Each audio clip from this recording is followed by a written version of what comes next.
Hi, welcome to Visual Perspectives. I'm your host, Spriha Gupta, and today I'll be speaking to Miss Eileen, who's a versatile and a very talented arts and crafts teacher. She has a lot of hidden talents, and she'll be speaking about that very soon. She's based out of New Jersey, and just to be very honest, she's somebody who really liked working one-on-one in person with children and all her students. And sadly, because of COVID, that's an experience which has been taken away from her. But Vibrance was able to step in and help her, give her a platform where she could work with her students once again, though it's digitally available now. But hopefully going forward, once COVID wears away, she'll be able to be in person with all her students. So I'm really excited to do this chat with Miss Eileen, and kind of hear more about what are the techniques she employs, what inspires her, and all of that. Well, thank you so much for joining us, Miss Eileen. I am so pleased to be with you today and with everyone that's watching. Thank you so much. Of course, of course. So, something that I think we'd all like to know about you as an artist, as a teacher. I mean, how did this all begin? Very unlikely. I was searching for a gift for my son. He was about 12, showing an interest in art. And since art was my passion for many years, I thought, oh, this is great. I was on the phone, you're holding and waiting for them to come to the phone on an art store. It used to be called Triangle Art Center. Okay. And I heard a commercial. They were looking for art teachers. And they said no experience necessary and no college degree. I thought, oh, that's just perfect. And I thought, this is great. Let me go in. And I met them and they liked me. They hired me. And I got used to teaching kids in a classroom setting, which I'd never done before. And that parlayed into teaching at a YMCA after school program. And two wonderful parents came to me and said, would you teach our daughters privately? I said, why not? So they came to my home, and eventually I came to their home, and I came to other homes, and the neighborhood just spread with, oh, this is going on. And before I knew it, I was all over New Jersey. And at one time I was teaching 7 days a week, 3 classes a day or more. So that's how it all started. And I'm very grateful to those wonderful ladies for giving me my start. No, that's really nice. See, I mean, I always think that there's a community that's involved when it comes to, being a part of this whole thing. You can't do it by yourself. It takes a village, as they say, right? So the thing is, it's good that they saw the qualities in you, they liked what you were doing, and they were able to spread the word, and kind of it grew. That's really, really nice to know. And the other thing is, of course, when you're working with kids, or, how do you come up with what themes you're going to work on, or what are the ideas that you kind of work on? I'm very spontaneous. My nature is off the cuff and no preparation. But I've learned over the years to be better prepared. However, I use the world around me. I look at things when I get to their homes. I look around the house and see if there's anything interesting to focus on. If they like characters, I'll say, oh, who's your favorite action hero or superhero? And I have characters I love from years gone by. There's, the Warner Brothers and Disney characters, Twink, what do you call it? A Tinkerbell and Minnie Mouse, Mickey Mouse. And I incorporate them into the projects. Like one year for Valentine's, I had Minnie and Mickey facing each other in a card. So I use things that are around me, nature, the seasons, holidays, special occasions, whatever is happening at the time. I think about it. Sometimes these things come to me when I'm driving to their homes. Yes, but yes. I really am inspired by the environment. Do you choose them according, obviously, to the age group? I mean, do you choose? No. I think that might be a unique thing about me is I treat every age level the same as far as the actual concept of the project. Now, the younger kids can't do as much or add as much detail, so we go at their pace, and when they're done, they're done. With the older kids, I push them. Let's add more. Let's do more. Let's shade. Let's highlight. But I keep to the same project because after a while I was teaching so many students, day in and day out. It was hard to come up with different projects for different groups. So I just kept it the same. It's worked like a charm. That makes really a lot of sense. But the one thing I've Yeah. noticed is a lot of kids lose patience, especially the younger ones, because they get distracted and they want to start on another project before you're done with one. So do you have like maybe two, three Not with projects? me. No? They get one project. Okay. And if that project's very involved, I'll say this is a second lesson project where we are not going to finish today. I Okay. make sure they know it before we start. So Okay. they're not anxious, like rushing at the end to finish. I said, no. Next week we're going to finish. Okay. So I pace them. So when we begin, we begin. When we end right on time. Sometimes I might get a little long, but that's okay. I always have flexibility because I chose the hours and the places I would go. Okay, yeah, that's fair enough because you want to kind of keep that organized. And when Mm-hmm. you're working with them, do you use different mediums like, in your work? What Yes. kind of things do you use? Unlike what I feel the school system is limited as far as the mediums they use. Mm-hmm. I use everything. I go into the stores. If I'm buying products for my parties, I'd look around at the art supplies. I'd say, oh, I've never used that before. Or metallics was introduced a couple years back. I never used that before. So everything I used growing up and everything that I've used since, and it's all experimental. I was not trained in how to do it. I just picked it up, started using it, and tried different things. So it's never boring with Miss Eileen. It's always something new. That's But amazing. I'd like to share with you some of the things. The charcoal is challenging, Okay. but I've learned how to work with kids in such a way that they get comfortable with it before I hit them with the real project. Yeah, I see a charcoal. Is that a charcoal drawing behind Yes, you? That, the yeah. panda bear. Yes, it's a charcoal. And that will be the first time those children use charcoal. Oh, okay. See, so I take things very simply, I break it down, I make sure that they understand their shapes. And then with all that, I add different mediums like ink pens and gel pens and markers and graph paper. And I just experiment with everything. Okay. So then would you say that, how would you describe your teaching style? Is there a specific style to it? And I know that I have a feeling when I look at you and the way you speak that you have a way with kids. And, I know that you also work with kids with special needs, which is, of course, takes a lot of training and patience. So can you share, an experience? I'd like to address that right away. I have no training other than my patience. Yes, And that's awesome. that, I believe, is what wins the day when it comes to the special needs children, Okay. because the whole goal is to keep their interest and help them. I like to entertain. So my personality is to entertain at the same time to keep them interested in having fun. But patience, you must have patience, and I have infinite patience.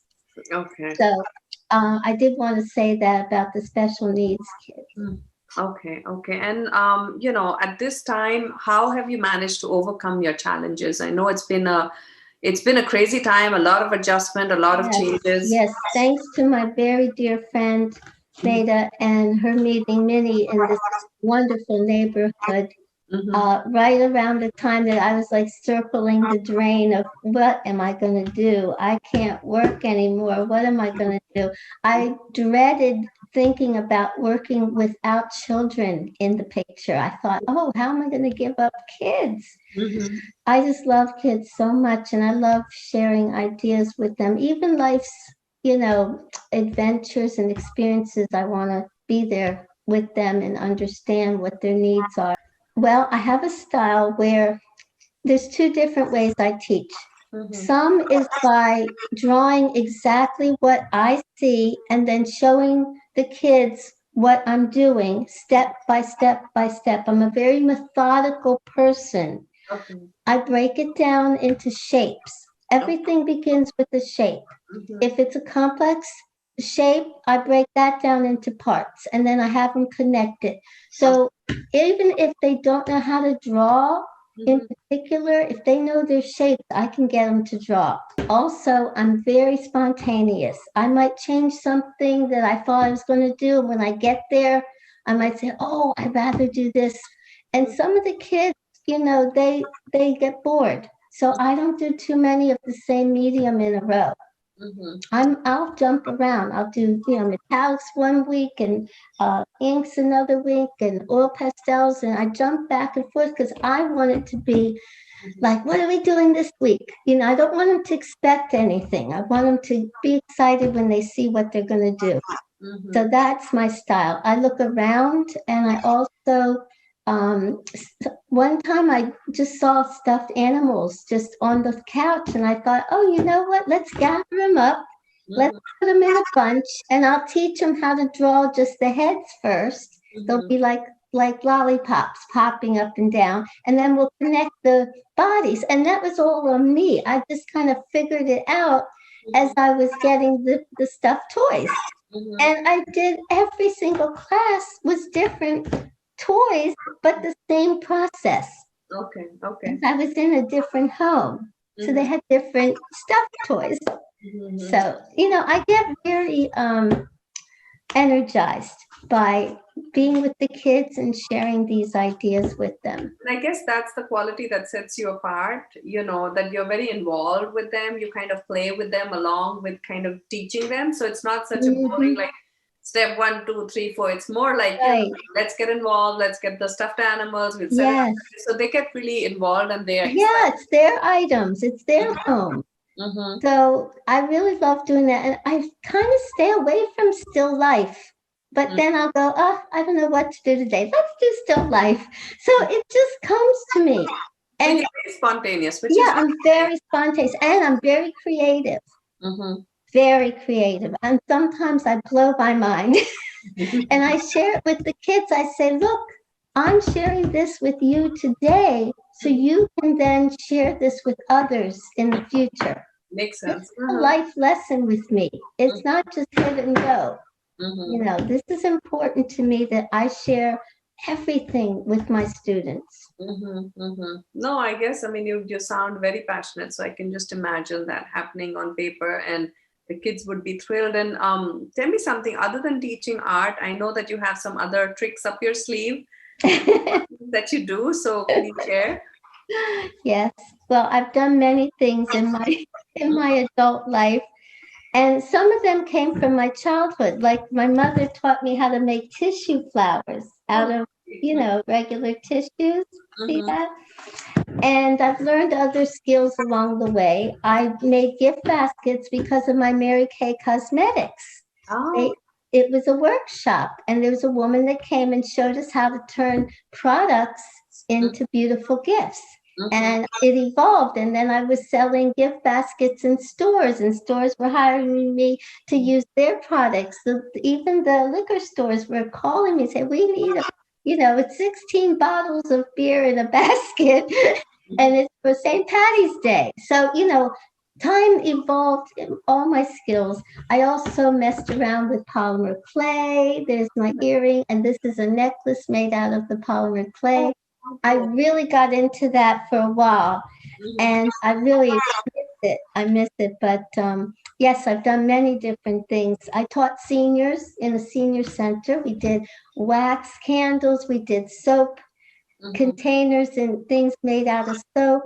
And I do a lot of yarn. I love knitting. I do it more as a hobby, but I love to teach it. Just, it doesn't take that long to teach it once they get the skill.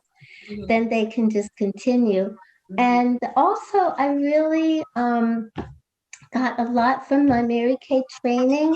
I learned how to set up display tables. I'd go to art shows, craft shows where you could display your items.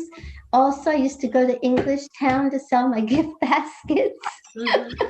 I just do everything and anything if it makes sense that I can share, the things that I have the most knowledge about. I'd love to either sell it or teach it. And that was that's been the last 25 years. Oh, wow. So, That's all come about. but when do you paint for yourself? Do you ever get time or do you feel like That's doing? a good question. It's rare. It is rare when I actually paint for myself. But I would like to do more painting for others and use that as an avenue as well. Okay, because I can see two beautiful works behind you. Thank you. Thank you very much. Yes, Oh, this one to my left or my right both of them. is Both of them. is a Bob Ross Mm-hmm. entrepreneur, apprentice of his before he passed. And I went to the gentleman's home. He had a private studio, and in 3 hours, without him touching the painting or the canvas or the tools or anything, I even used a little putty knife for the mountains. He taught me every step of the way, and look what I did. Wow. I've never done oil paint before. Wow. That's amazing. That's really. Yeah, but I feel like that was a big stepping stone. So whenever I wanted to do a landscape for kids, it was the mountains and the stream and the rivers and the ocean. And I love that sort of landscaping. Yeah, yeah. No, it's beautiful. It's very calming. I like that too. I mean, that's, Thank you you. feel like you're in Thank you. nature. Well, as I was asking Miss Eileen, and she's, got so many wonderful tricks up her sleeve. Well, there's another one that, she's done. She's illustrated a book, which is amazing. We'd love to see it. Miss Eileen, can you share? Okay, this is the front cover, Okay. and it's called Willy Billy Meets Casey Cramps in Spruville. It's quite a title. And it's about a little boy who just discovered he has celiac disease. Okay. And he's struggling because all his friends can eat the cookies and the candies and the cakes, and he can't anymore. So this is a little story about how a little man comes down from outer space, from another planet, Spruton, and I just had so much fun illustrating it. And it's the first time I ever illustrated anything. So it was quite a challenge, but I enjoyed it. Here, I'll show you one of my favorite pages is where there's a character called Chef Wee Wee. Now, my friend who has the celiac, she wrote the story originally, and I got a hold of it, and we just edited, the heck out of it. Oh, nice. See, there's the Chef Wee Wee and all his helpers, and they had special ovens. Oh, nice. And so this made little Casey Cramp feel so much better. And in the end, he feels as if he can deal with it now. This is my friend. She's the author. Okay. Her name's Elaine. So where is the book available? Is it available on Amazon? Yes, it is available. I'm not exactly sure that you can get it through. I'm pretty sure it's still on Amazon, but it'd be best to contact me first. Yeah, and sure. then I can make sure they get it. Yes, absolutely. If they're interested. Yes. So that was a lot of fun, but a lot of work. A lot of learning came from this. And I've shared some of these characters with the students. Nice. Okay. In fact, when I drew a robot with the students originally, before this ever came up, the robot was the prototype for Willie, the character from outer space. Okay, that's nice. Well, then in that case, all the kids should have a copy of the book. Absolutely. So, before we go, is there any inspiring message that you'd like to share with the audience? Yes, things that have kept me going all these years. I've always been a bubbly person, even as a child, but I was shy. And my Mary Kay training did a lot for me, and as far as my confidence. And I got a lot of philosophy from her and from the other directors. And it was to always be positive, never ever share your sadness or what happened that wasn't so great that day with the people that you're there to spoil or to share with or to make feel better. Always bring the sunshine. That was easy for me because I was basically that way anyway. So you stay positive, never give in, never give up, That's one of my favorite expressions. And Mhm. also share what you're good at with others, because that makes you a better person. You Mhm. spread it around. And my little theme song, which is 100 million miracles are happening every day. Okay. And I think about children that way. What I'm imparting to them, they can share in their lives, in their future, and the things they're learning from me now, hopefully they'll carry it into their lives and it'll make them better people as well. No, that's so inspiring, Miss Eileen. I think this was just Thank such a you. wonderful chat with you, and you gave me just a burst of energy and all that positivity. It came right through. Even though I wish I was sitting there right in front of you, it would be No, amazing. I just want to say that if it weren't for my friend Nada and Minnie, Mm-hmm.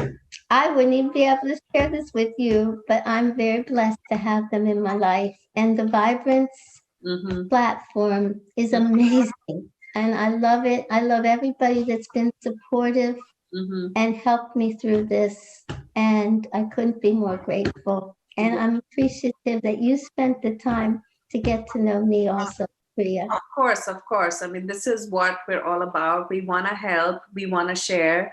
And, Vibrance is amazing in terms of giving us that platform. And that's why even I set out to do this, because being an artist myself, I understand it takes a lot, to get out there, to speak, to share your work. And I think most of it is word of mouth. If somebody likes your work, they should know how to get to you. And Vibrance gives us that platform, to do that. But thank you Aren't we so the much. lucky ones? Yes, but thank you so much for joining us. And So welcome. well, I hope you guys enjoyed today's interview. I think it was lovely to speak with Miss Eileen. She's just so, what should I say? I mean, she's full of energy. She's so positive, and I think we all need that, especially right now. So if any of your kids, seniors, anybody is interested in trying out different forms of art and gift making, all little crafts, and she does knitting, everything under the sun. I think she's capable of so much. So please reach out to her. And also on behalf of Vibrance, I just wanted to say that we'll be taking a little break from the interview series, and we should be back in fall. So I hope you've enjoyed all the episodes that we shared, and they're always available on YouTube on the Vibrance page. So please go back and take a look. And most welcome to send us feedback or any ideas that you have you'd like to see in the upcoming episodes. So, have a great, should I say, spring and summer. Take care. Thank you again for watching.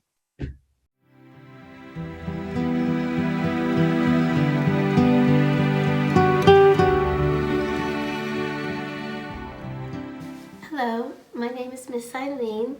Welcome to the class. Now we're going to be making a beautiful drawing of a potted plant in a beautiful vase using a wonderful medium charcoal.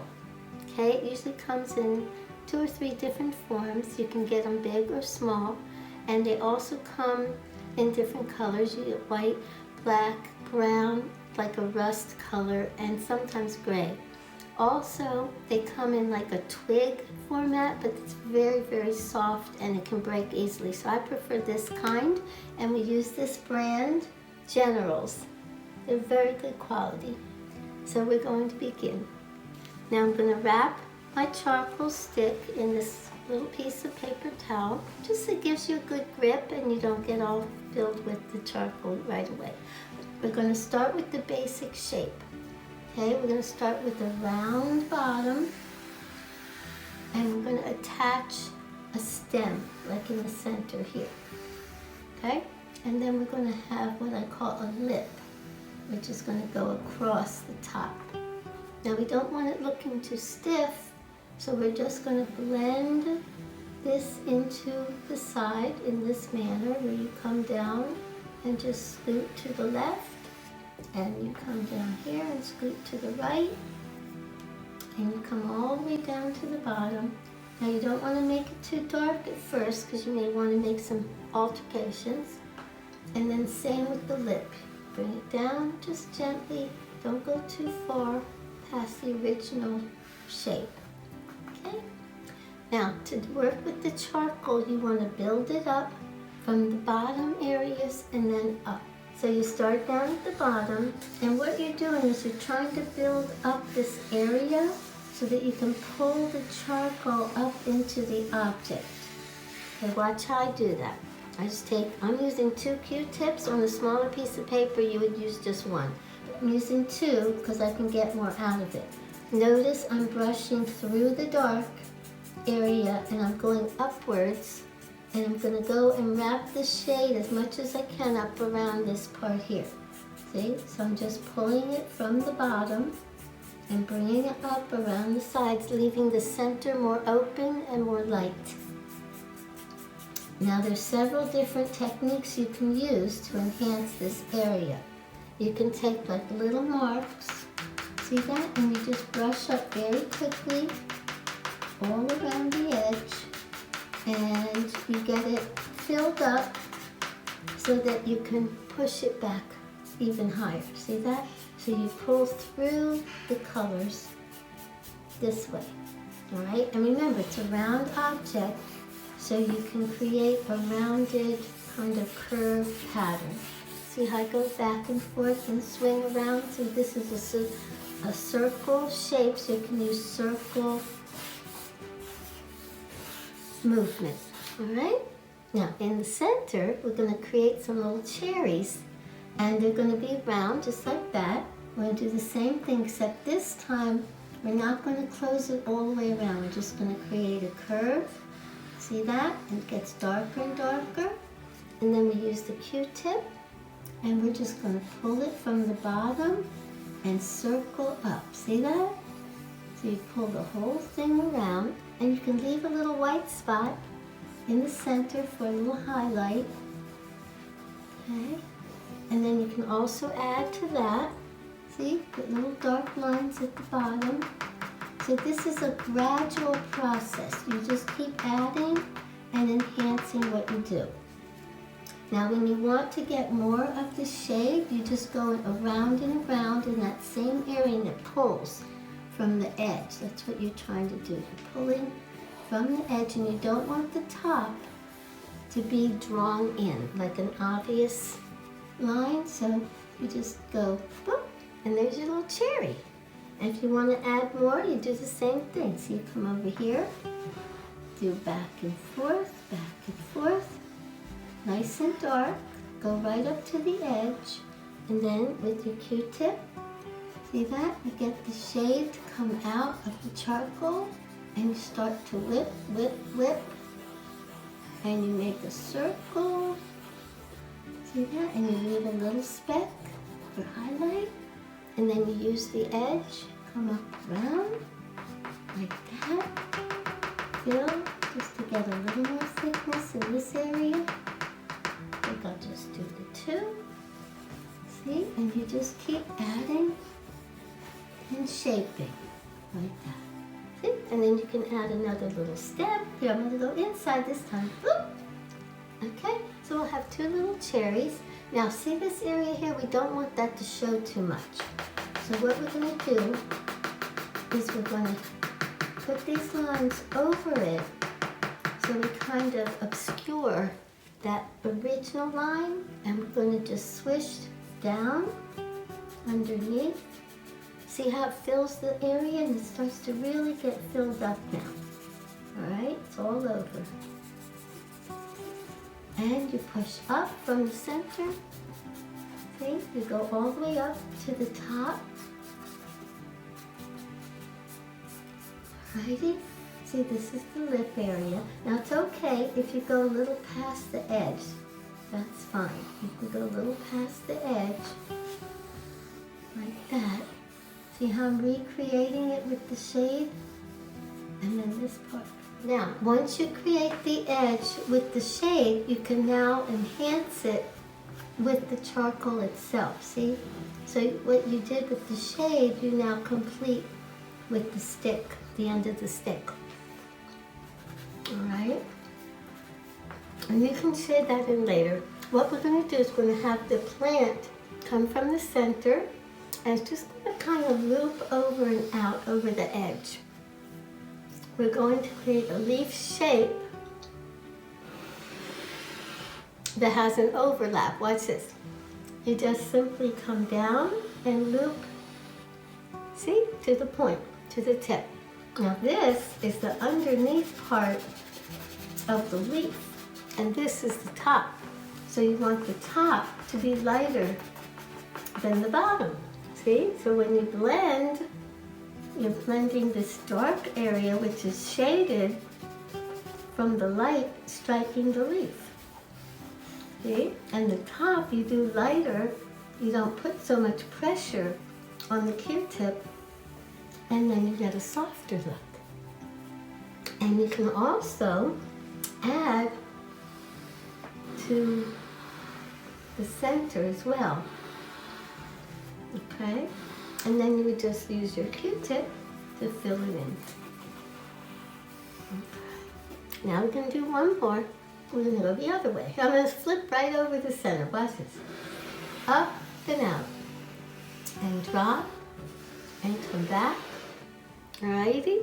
And then we do the same thing we did here. Just come in and go right to the tip. This is the underneath. This is the overlap. So again, you make this area darker.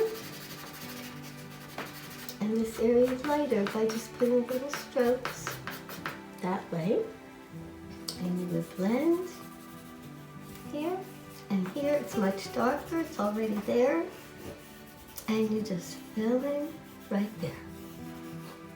Okay? All right, if you have extra time, you can add another leaf here. Or maybe this one comes up and over. Okay? And you can have this area underneath. Keep that darker.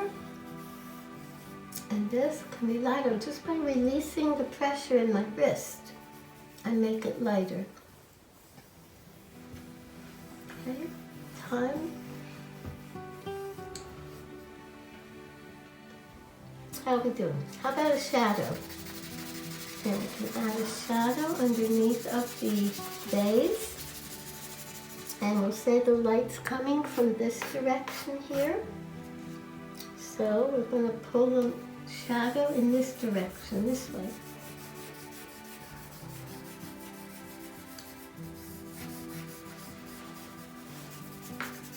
Tell me when to stop.